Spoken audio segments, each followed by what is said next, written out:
two have been exchanging barbs and attacks for the last several months.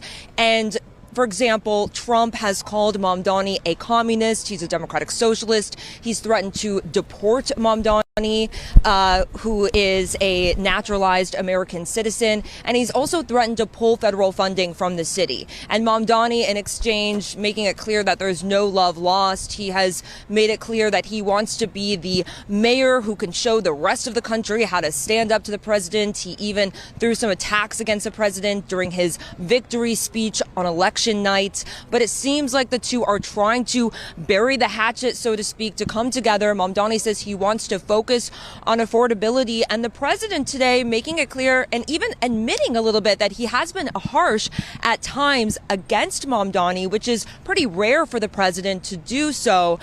So we're expecting at the end of the day, these are two New Yorkers who are coming together to talk about New York. Trump says he does think he has common ground with Mamdani because of their love for New York. He says that they both believe they want New York to be strong. So we're going to be waiting to see exactly what happens, what comes out of this meeting. We're expecting them to not only talk about affordability, there's a chance they maybe speak about ICE agents that are being threatened to flood the city.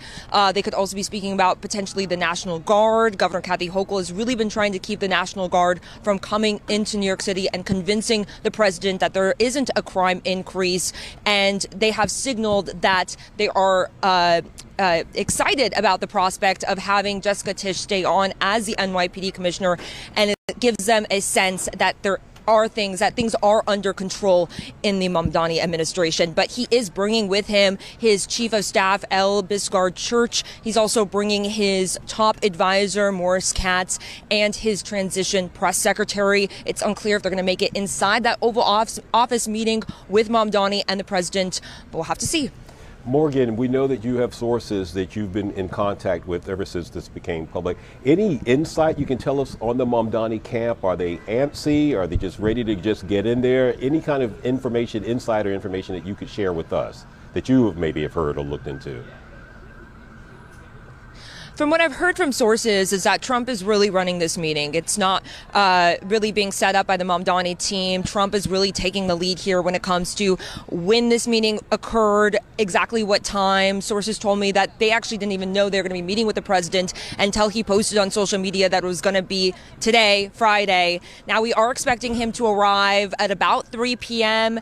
We're being told that he could potentially be going in these doors over here, but he could also be coming down this driveway as well. And he says he will be gaggling with reporters taking questions after that meeting is done. The president also signaling in this interview this morning that he could be opening up the Oval Office to White House press pool. That's not us, unfortunately, but they could be opening it up for some questions from national media here to the president and Mamdani. It's likely going to depend on how the president feels the meeting went and if he wants to take questions at that time.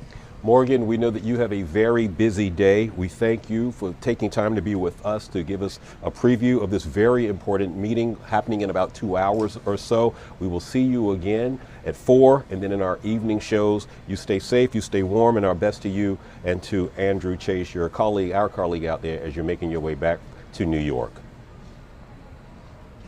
Good to hear from you, Antoine. All right, Morgan, thank you. We want to bring in now Micah Rasmussen, political professor over at Rider University, just to expand our coverage, our discussions on this. And Micah's joining us via Zoom. Micah, just a little bit more color, if you will, as we talk about these two finally in the same room and what this means, the implications thereof. And Micah, can you hear me? You got me okay? Yes, can you hear me? Yep, okay, we can hear you. We're going to bring you up. There you are right there. Micah, I don't know if you were able to hear Morgan's report, any, but just set the scene for us. Add some color to this. It's an extraordinary meeting in many ways because these two figures are each other's boogeymen. In Mamdani's case, it's his entire party that is going to be running against Trump, did in the 2025 elections, is going to be in the 2026 elections and midterm. It is always a president's referendum. And so that's very much the case. Trump, in many ways, has wanted Mamdani as his opponent all throughout the campaign. We can say that he kicked him, that he knocked him around and all that kind of stuff. But the fact is, let's remember that he endorsed Cuomo, which was something that was seen as something that was going to help the mayor-elect. And so they very much are the people who are going to point to each other and denigrate each other whenever they can. What we have to learn to do is what they're going to try and do in this meeting. Can they put all of that aside and the rhetoric aside, and can we judge them by their actions? Can they do things like getting the Gateway Tunnel moving, the Second Avenue subway moving? These are the questions that we're going to have to look at. When they come out of this meeting, going forward, they're going to be calling each other names again. But can they work together? Everybody knows that it's in everybody's interest. The better New York does, the better the country does. So it's in everybody's interest to be moving in the same direction here. Can they get that done? Micah, you know, the president actually called into Fox earlier this morning. We're going to play a little bit of that, which I hope you'll be able to hear. If not, I'll give you a summary of it anyway. But Jonah, if you would go ahead and play that one, sir. I give him a lot of credit for the run. He did a successful run, and we all know that runs are not easy. But I think we'll get along fine. Look, we're looking for the same thing. We want to make New York strong, and you know, there's such a different philosophy. Looking forward to speaking with the president. What are you going to talk to him about? I'm going to speak to him about challenges New Yorkers are facing living in the most expensive city in the United States of America. Okay, Micah. So were you able to hear that? I did not. I'm sorry. Okay. Well, he was talking about, the president was talking about just the meeting itself and how, you know, what he was hoping to get out of it. Also, as we're talking to you, we just want to keep our eye on ELC1 and just in case anyone walks out of that. So we're going to pull it up and continue our discussion. But given the history of the two, if you are Mamdani, how do you approach this? We all know Trump's on the offense, how that what that will look like. But yeah. You go ahead. It's a great question, and you know it's not as if you want to like sort of start brown nosing. That's not going to be his style or anything else. However, we know that when we watch corporate leaders or international leaders come and speak with Trump, it's got to be on his terms. If it's not on his terms, you're going to butt heads, and nobody wants that, right? This meeting is too important, setting off this relationship, and the things that the city needs from the United States government, the federal government, are too important. So he's got to be conciliatory, even if that's not in his nature. They sort of have to find the common ground that they can work on. They'll talk about both cutting their teeth in Queens and in New York City, and they'll try to find whatever common language they can find. But this is not butting heads time. This is not the time for that. This is how do we work together time. So, Michael, at what point would you bring up the hot topics, if you will, the troops possibility coming in? Does Mamdani say, well, you know what, Mr. President, let me explain to you, I'm not a communist. I am a democratic socialist. Do you do any of that? You do, and you do it on terms that maybe that he can understand. Look, whatever you may have heard about defunding police, that's not the case. We are keeping the police commissioner. She is all law and order. That was a show of faith. The voters believed in that, and that is what I am doing. And so, whatever you think, we've got this. We've got this under control. We'll let you know if we need you. You'll be the first one to know. That's the kind of thing he's got to do there. He's got to do it sort of on Trump's terms. Yes, we're going to take care of it. Yes, we've got this, and we'll let you know when we need you. Michael, we heard Morgan say that the president initiated this meeting, if you will. How do you process that? Is this the president trying to extend a hand, trying to, an olive branch perhaps?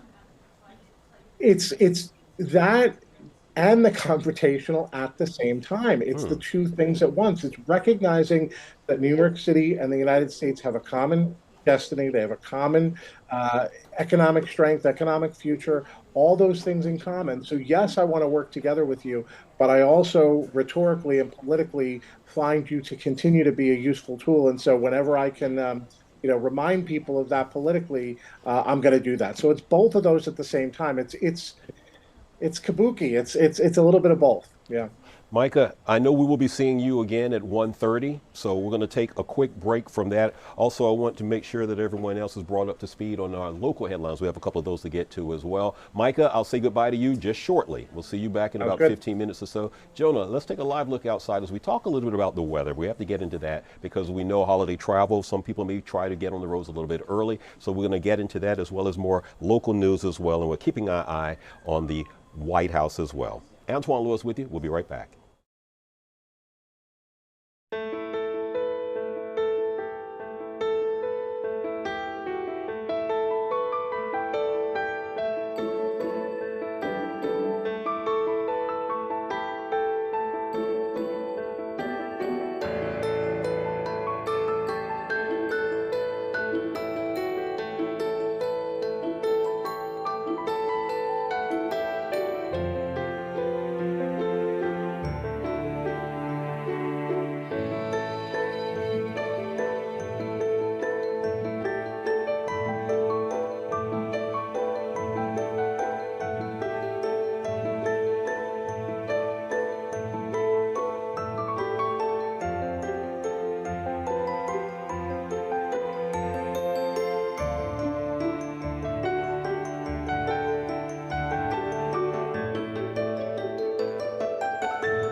Back now at Newsroom Live, 1:15 on your Friday. We're giving you a live look just outside of the White House because at any point this afternoon, we were just waiting for the president possibly to come out ahead of the meeting to be heard around the world, if you will. The president around 3 o'clock will be meeting with Mayor-elect, New York City Mayor-elect Zohran-Mamdani.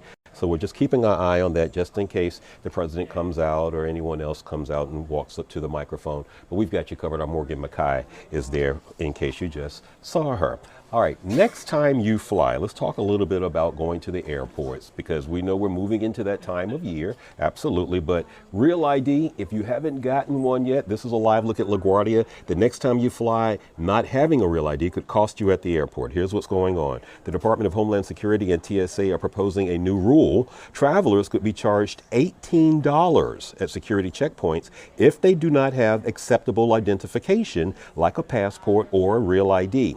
The TSA says that the fee would cover the cost of its modernized alternative identity verification program. Now, that's when biometric technology would be used to verify a traveler's identity, which would be valid for 10 days if they are cleared. However, the agency says the program doesn't guarantee that that person's identity will even be verified. So know that if you're going to be heading out to the airports, we certainly want to keep you up to that.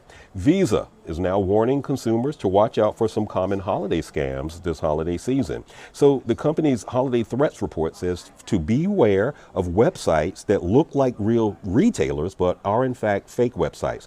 Hackers can copy the sites and steal personal information. Other scammers are sending out texts about fake delivery issues and trying to trick customers into giving out personal information in order to get packages. And if you're looking for a seasonal job, you also have to be careful.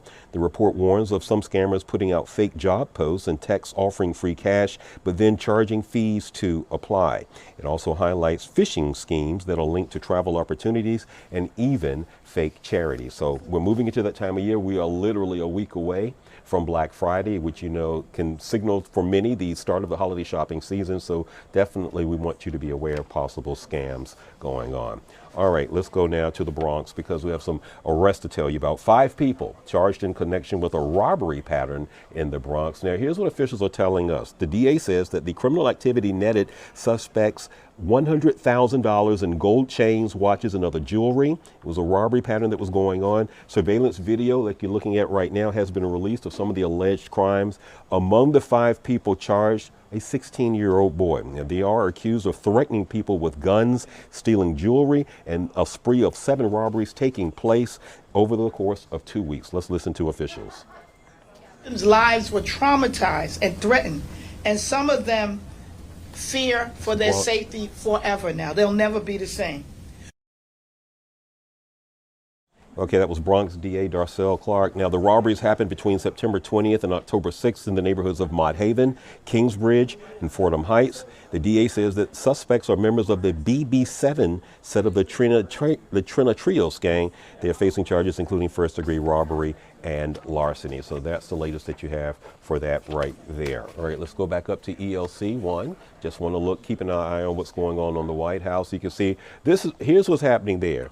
You see the mics are in place, and those are likely either the photographer or in some cases maybe one reporter acting in both dual capacities there. They're just making sure everything is set because, you know, normally the president will sometimes walk out of that door and up to the mic with or without whomever he's hosting or entertaining at that moment. And Jonah, you can take me full. And he can make comments. So that's what's going on there. That's what you saw the activity happening there on ELC1. All right, everybody, one quick break. More news, more headlines, more Newsroom Live when we return.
All right, everybody, welcome back to Newsroom Live 122 on your Friday, November the 21st. Let's take a live look outside, if you would, because we have some clouds that are in the area. And as you can see, look, we're giving you different angles and it's still the same thing. But anyway, let's go over the weather headlines, if you will, so I can tell you what to expect for the rest of the night and the weekend. So you can see we're going to have some rain coming in the evening. 54 is your temperature right now. That rain will last into the morning. Showers then are supposed to taper off sometime by the late morning to early afternoon, high of 53. And then look at the weekend. It's going to be in the upper 40s to mid 50s there. So that, you need to know. You can still see we've got some sunshine from Sunday into Monday, and then the rain starts again at the front part of the week. That's what you need to know. What's going on for Thursday? It looks like it's going to be 48, but there is going to be clouds in the sky, but no chance of rain, at least right now. We know that Mother Nature is the boss. She has the final say, but this is how things are looking right now. You will need your umbrellas again tonight if you're going to be going out doing anything, but by Saturday, late morning, early afternoon, it should be safe to put those away. That said, we're moving into the time of year when the weather, like you just saw, can be a little bit of an up and down, but strengthening the immune system is always a good idea. I have an update to tell you about that as well. With Thanksgiving approaching, some people may be showing extra gratitude for their health, and with the weather getting cooler and people planning to attend more indoor functions, doctors say the chances for catching respiratory illnesses, of course, will go up. Young children, the elderly, those with compromised immune systems actually face higher risks, but there are some strategies to keep your body's defenses strong. Take a listen. If you haven't gotten your flu vaccine, get it, as well as your COVID vaccine.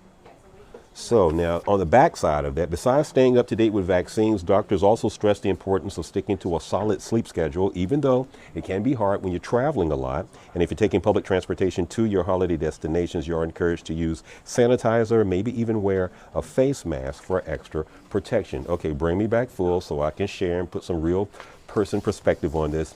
I have a cold, in case you can't tell, very nasally. You can laugh, Jonah, it's fine. He should run. But that's the point, just to try to be aware of that. And yesterday I actually had a mask on in here because I didn't want to get anybody sick.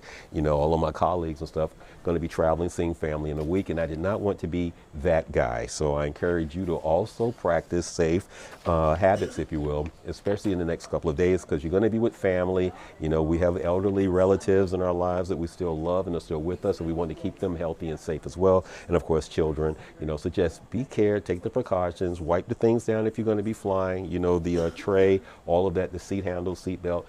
Just take the extra steps so that you and your loved ones will have a happy and a safe holiday as you're moving along. All right, one more quick break, more news, more headlines. Before we go, let's just look at ELC one more time. That 3 o'clock meeting happening this afternoon in the nation's capital between Mayor-elect Trump-Mamdani and the President, Donald Trump. A quick break. We'll be right back.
Micah. All right, everybody, we are back 127 on your Friday. Again, a live look at the camera we have in place outside of the White House. We're ahead of the meeting between the president and Mayor-elect Mamdani. A lot to talk about because I don't know if you knew, but the interesting part about this is, has of course been the attacks coming from the White House, if you will, against Mamdani when he was campaigning. And then, of course, he won the election. But the president called him a communist. He is not.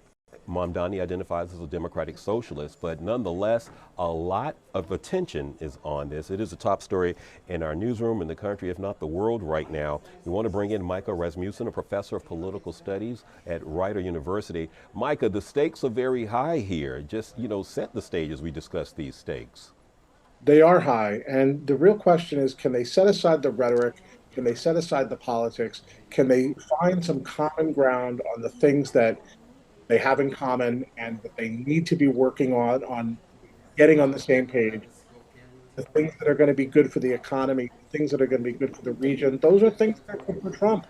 And those are the things that are good for his party. So there's a difference between, Governor Murphy in New Jersey, our outgoing governor, he figured this out early on. There's a difference between what you do politically and what you say politically and what the kind of good relationship you have with the White House to get things done. That's what they both need to figure out how to do. Now, Micah, there are some who have accused the president of coming in with a you must kiss the ring type of approach to his dealings with other politicians, whether they are of his party or of different parties. How do you foresee, and this is just your thought here, Mr. Trump perhaps coming across like that, if not at all? This is a tough one because this is what foreign leaders have figured out they have to do. They've got to bring him a gift. They've got to make him think of those things first. And that's sort of how you get the foot in the door. On the other hand, that's not realistically what the new mayor is going to do. He doesn't probably have it in him. But yes, I think that it's important to figure out how to break the ice.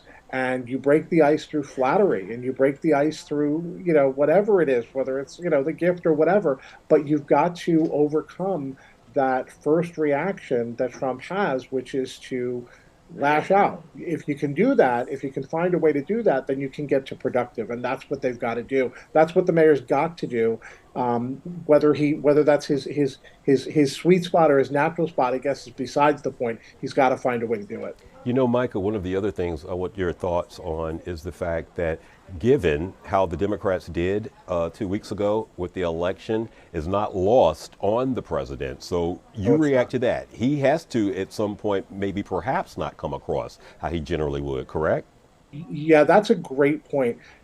President Trump did get the message of the election. And the way we know that is because he has changed his tune on the economy or on inflation. He says affordability. We have affordability. He says now we have more work to do. So, while others in his administration may not get it, he understands that. He gets that there was a clear message. He hears it, even if he won't say, I heard the message.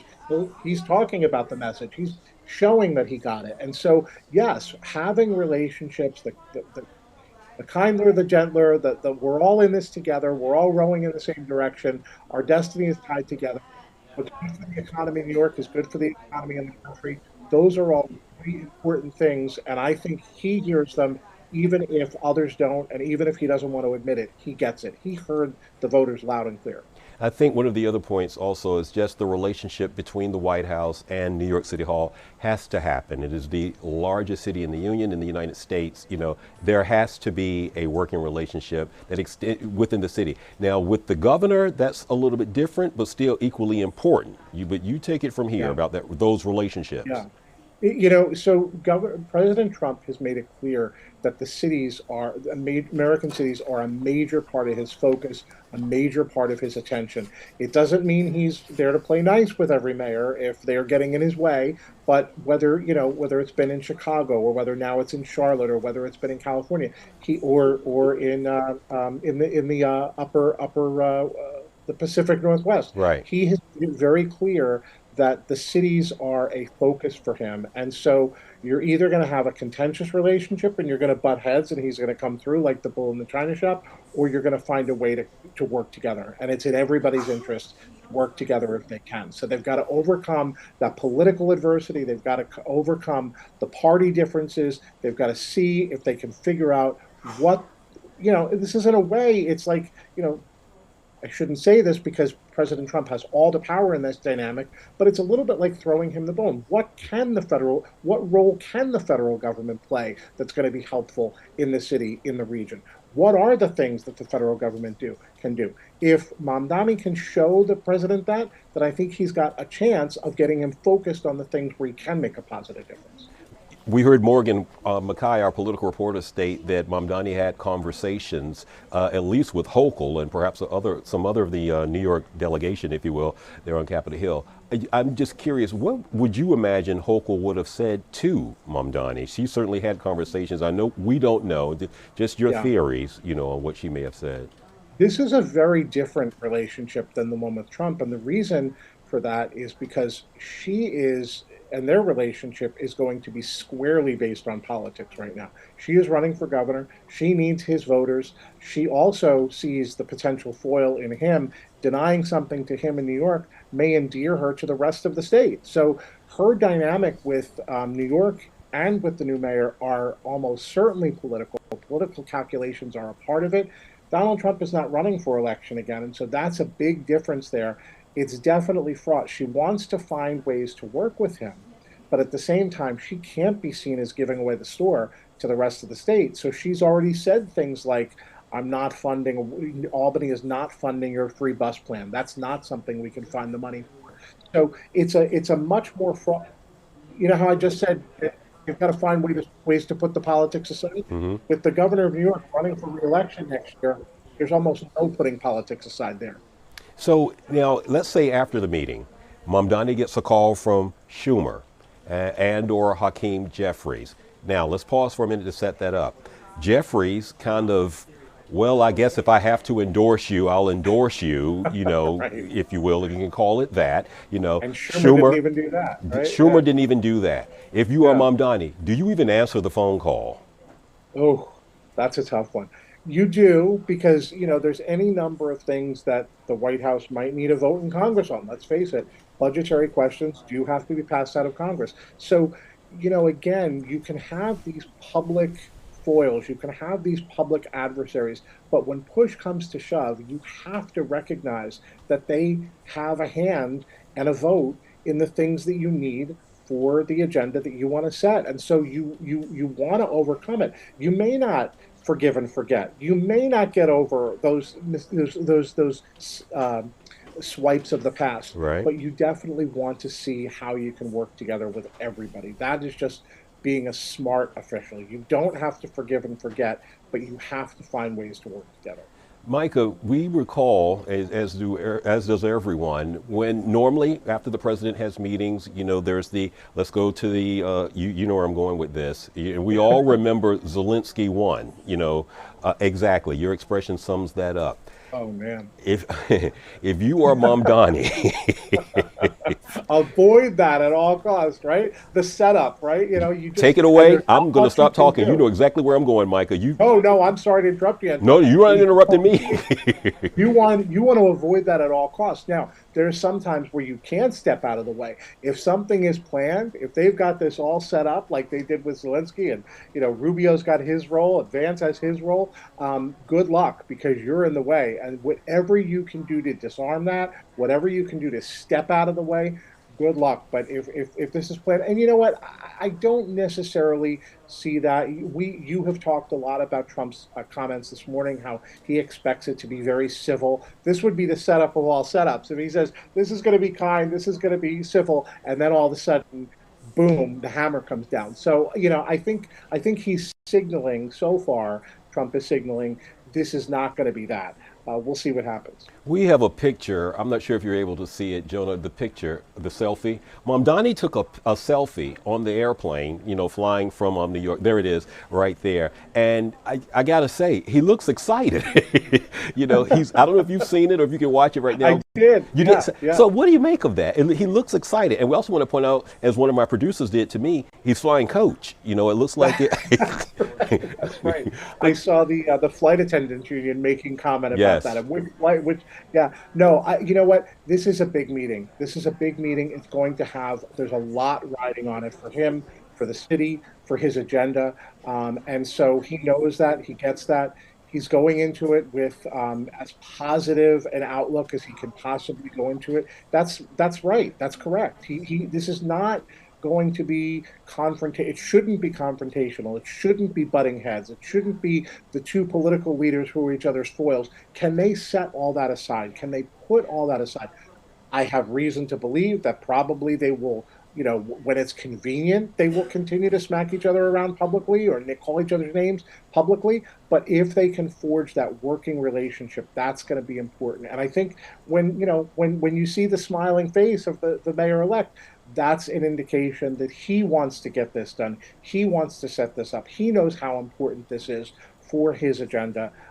It's either going to go well or it's not going to go well. And if it doesn't go well, then that really closes a big door to his ambitions and to what he wants to get done and the resources he needs to get things done. We've got it. The entire region has to get Gateway going again. We've got to get the subway going again. There's no question about that. And so this meeting is either going to close the door to all that stuff and keep those things frozen, the funding frozen, or it's going to be a thaw. And I think everybody recognizes that we need it to be a thaw. Everybody, including Trump, really needs this and wants this to be a thaw. You are absolutely right with that. Micah, any other point, any other thought that you want to make sure you raised the tunnel project, and how that's frozen and a lot of things that are being held, I don't want to say captive, but yeah, let's just use freeze or frozen, at the moment that we are certainly invested in and hoping that they will thaw. But any other point about this that you want to make sure while we have your voice and while we have your ear right now? I think I'm good. They share Queens in common. They share the city in common. They both have their political upbringing here, and so they've got some things in common that if they want to build on that, they can. They can be unlikely. I don't want to call it allies. I don't think we should be. We should not be unrealistic about this, but they can be fast, fastidious, convenient friends, let's say, given all that they have in common, and they can use that to their advantage.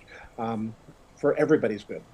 Micah Rasmussen, political professor at Rider University, thank you so much for being with us twice today on that. And yeah, we will be interesting to see how that post-meeting opportunity looks and what that looks like. And if we need to call you, we certainly absolutely will. Thank you for being with us. You got it. Thank you. And have a good holiday if we don't talk to you sooner. You too. Thank you. All right, everybody, one quick break. I'm Antoine Lewis, happy to be with you for Newsroom Live, and we'll be right back.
All right, back now at 1:42. Antoine Lewis, happy to be with you. Again, we're giving you a live look from our nation's capital, just outside of the White House, because this afternoon around 3 o'clock, the president will be meeting with New York City Mayor-elect Zohran Mamdani.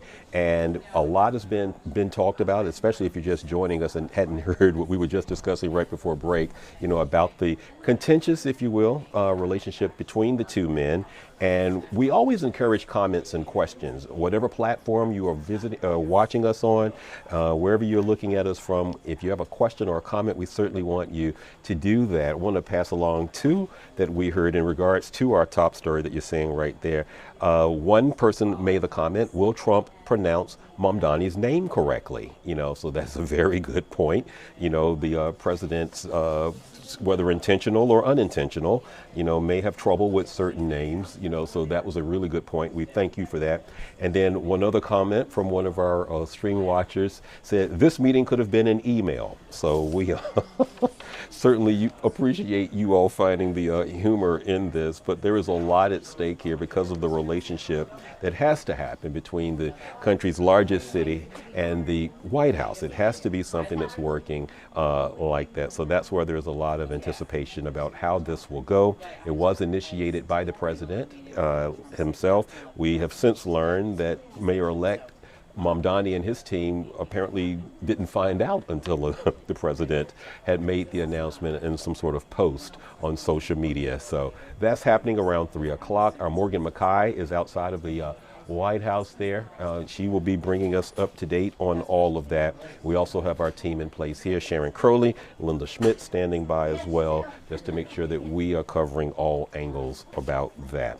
Health news for you, because we want to talk a little bit about early screenings for cancer. This one we're talking about lung cancer. So a new study from the Journal of American Medical Association reaffirms the importance of early screening for lung cancer. It found 3 times more lung cancer deaths could have been prevented if everyone eligible got a CT scan. Researchers analyzed data from the 2024 National Health Interview Survey, and it showed that only 1 in 5 eligible adults got screened for lung cancer. The report says that if 100% had been screened, nearly 30,000 more deaths could have been prevented.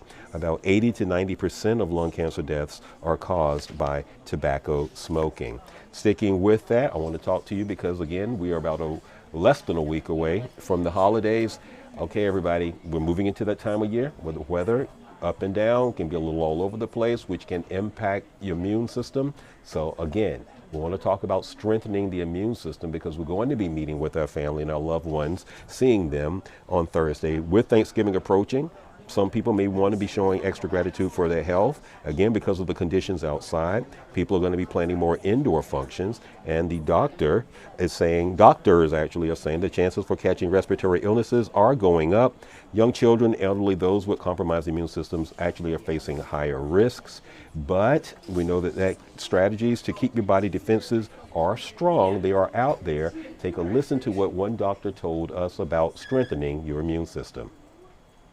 Flu vaccine, get it, as well as your COVID vaccine. Now, besides staying up to date with vaccines, doctors also stress the importance of sticking to a solid sleep schedule, even though that traveling can be kind of hard. And if you're taking public transportation to your holiday destinations, you are encouraged to use sanitizer on everything in and around, the seats, the seat belt, the armrest, all of that. You want to make sure that you wipe all of that down. Let's take a live look at LaGuardia Airport because, as we know, a number of people are going to be going to the airports to travel for the holiday weekend. And we know that this is something that's, 82 million Americans are expected to travel. Of that number, about 6 million or so are expected to fly. Having said that, we want to bring in Clint Henderson, the points guy, is standing by to join us to talk to us a little bit more about the airports, about what people could know or expect as they're going in. Clint's joining us via Zoom. Clint, you got us? Okay, Clint, good to see you. Thank you for being with us. And just tell us, Clint, thank you for being here. Good to see you. Just what are we talking about when people are starting to go to the airports, get post shutdown? Yeah, so today is the kickoff to the busiest week of the year, and we expect the Sunday after Thanksgiving will actually be the busiest travel day of the year. So 3 million people screen that day. It is going to be crowded, and the good news is most of the kinks are worked out from the shutdown. However, the thing I'm watching still is this air traffic control situation. We still have a dramatic shortage of air traffic controllers. So if we get any kind of weather or anything like that, it could trigger a meltdown. So pay special attention to your departure, your arrival airport. Make sure you know what's going on. Watch Fox 5. Make sure you're watching TV and knowing what's happening at your local airport. Clint, thank you so much for saying that, because I'm actually going to an airport after we say goodbye to you, just to talk Yeah. to that. This can be a stressful time. We certainly know that. Your thoughts to anyone who's saying, oh my gosh, I'm worried, I have concerns, am I going to be delayed, am I going to be canceled, even with kinks having been worked out? What's your message to them? Yeah, my message is knowledge is power. I think first thing I would say, get to the airport a little earlier than normal because there's going to be long lines. There's going to be a lot of impatient people with kids who don't usually travel. So it may take you longer to get through security. Remember, airports these days have so many features that it's not a bad thing if you get there a little early, do some shopping, maybe go to the lounge. There's plenty to do at airports these days. Look, be an educated consumer. Know what's happening at your departure, your arrival airport, track the incoming plane. I use an app called Flighty. I watch where my plane's coming from so I know if my plane's going to make it out on time. If you know what's happening with the plane, you know your flight's on time. There are so many ways now to find out what's going on with that incoming flight. You can be prepared to potentially switch gears if you need to. Remember, when it's busy during the holidays, you're competing with everyone else on that plane that just got canceled, if God forbid that happens. So you want to be among the first to rebook. Know the customer service number, have the airline app installed on your phone so you can rebook yourself potentially, and make sure you're tracking those flights.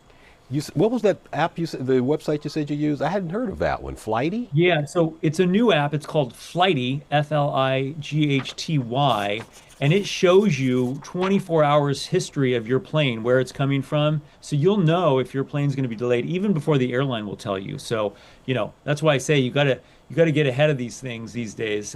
You want to be an informed consumer. Clint, one of the other things that you've always talked about, in addition to the need to getting there early, is to try to minimize the stress as much as possible, in regards to, what are your thoughts on checking the bag? A lot of people say, it's going to be tight. Anyone who voluntarily checks the bag, a lot of people don't like to do that. I actually kind of gave in just to make room for the space, just to be, like a good guy, last month when I was traveling. Your thoughts on that? Yeah, so I'm team carry-on. So I like to carry on my bags because if something goes wrong, if something goes wrong, I can get my bag. I don't have to worry about going to get it from baggage claim. But of course, it's the holidays, so a lot of people are traveling with gifts. When I go home to California for Christmas, I'm gonna actually check a bag, which I don't usually do. But if you can do carry-on only, that's great.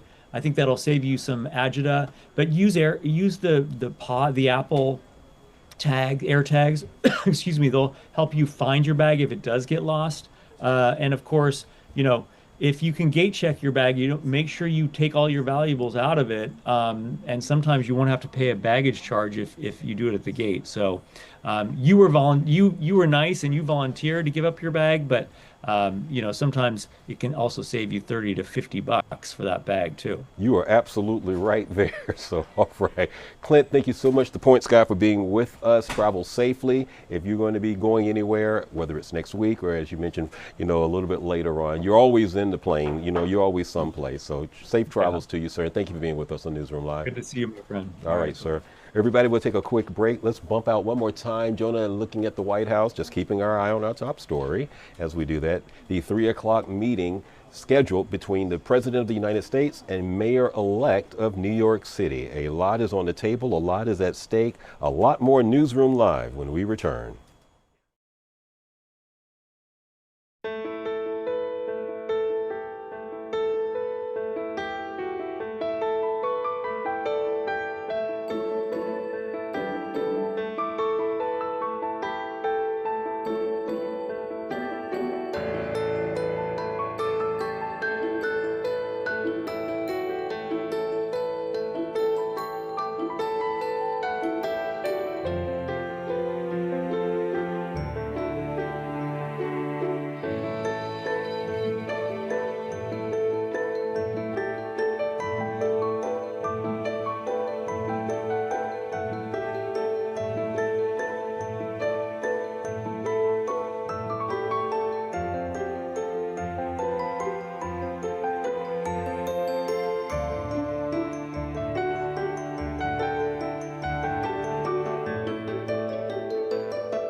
All right,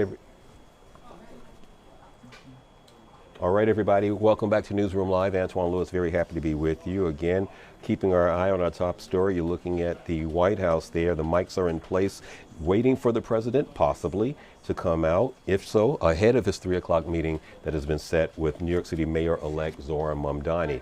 And then just to recap you with that, a lot is at stake, a lot to be discussed. As you may know, the president has referred to the mayor-elect as a communist. Even members of the president's administration, the White House press secretary, all have referred to Mamdani as a communist. He's not a communist. He identifies politically as a democratic socialist. That meeting is going to be going on. A lot of topics we anticipate that will be coming out of that discussion.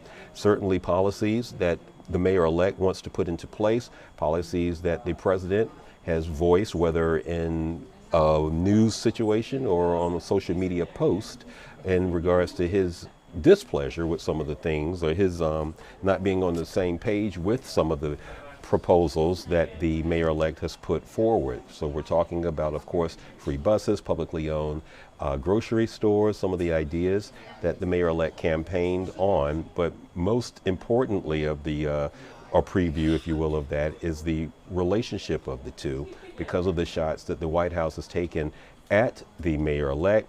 And you may recall a couple of weeks ago, the White House, the president actually gave his support behind former governor, Andrew Cuomo, at the time when he was running, for the mayorship here in the city. And again, this is happening around 3 o'clock this afternoon. That's why we're keeping our eye up there, just because, the president can sometimes just come out ahead of things, whether he's just walking around and just looking to see the cameras and just wants to come out and say something. That's why we're keeping our eye on that. And again, that's happening at 3. Morgan Mackay is there, and she has that covered. A couple of local headlines we want to pass along to you. 5 people have been arrested in connection with a very serious robbery pattern in the Bronx. Here's what officials are telling us. Criminal activity, those are the officials there in the Bronx right there that you see.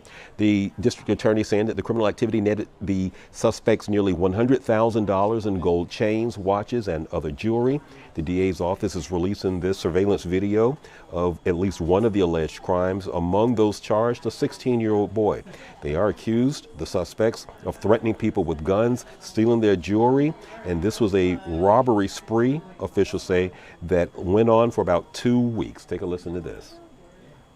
Were traumatized and threatened, and some of them fear for their safety forever now. They'll never be the same.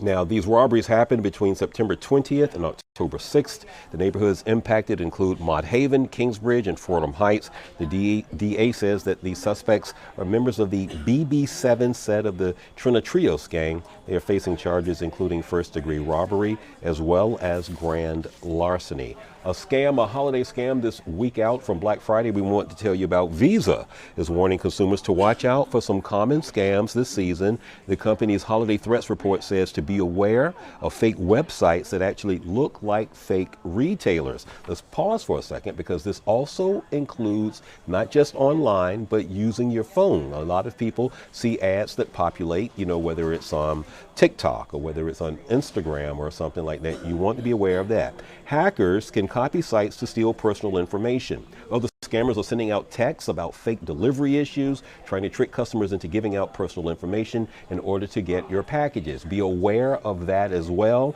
saying, hey, we tried to deliver something. If you weren't expecting anything, then you may want to do some research. If anybody is sending you anything, just make sure you're in touch, with someone. Hey, did you send me something like that? If you're also looking for a seasonal job, you have to be aware as well. The report is warning of some scammers actually putting out fake job posts and texts that are offering extra cash, but then charging fees to apply for those jobs. So beware of that.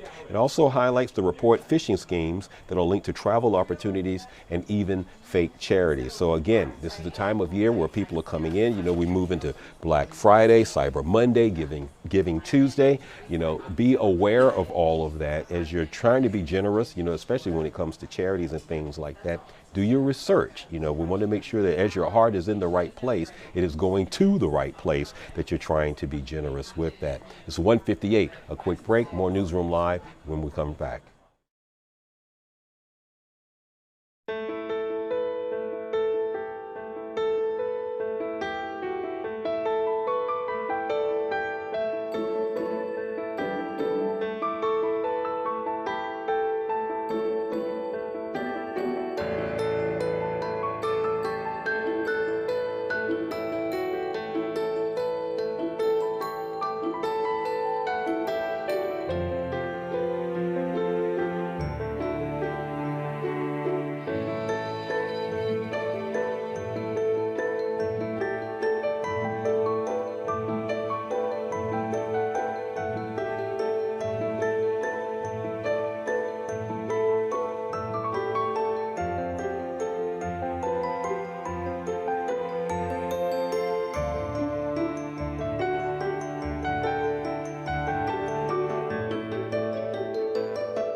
Thanks for watching Fox 5 New York.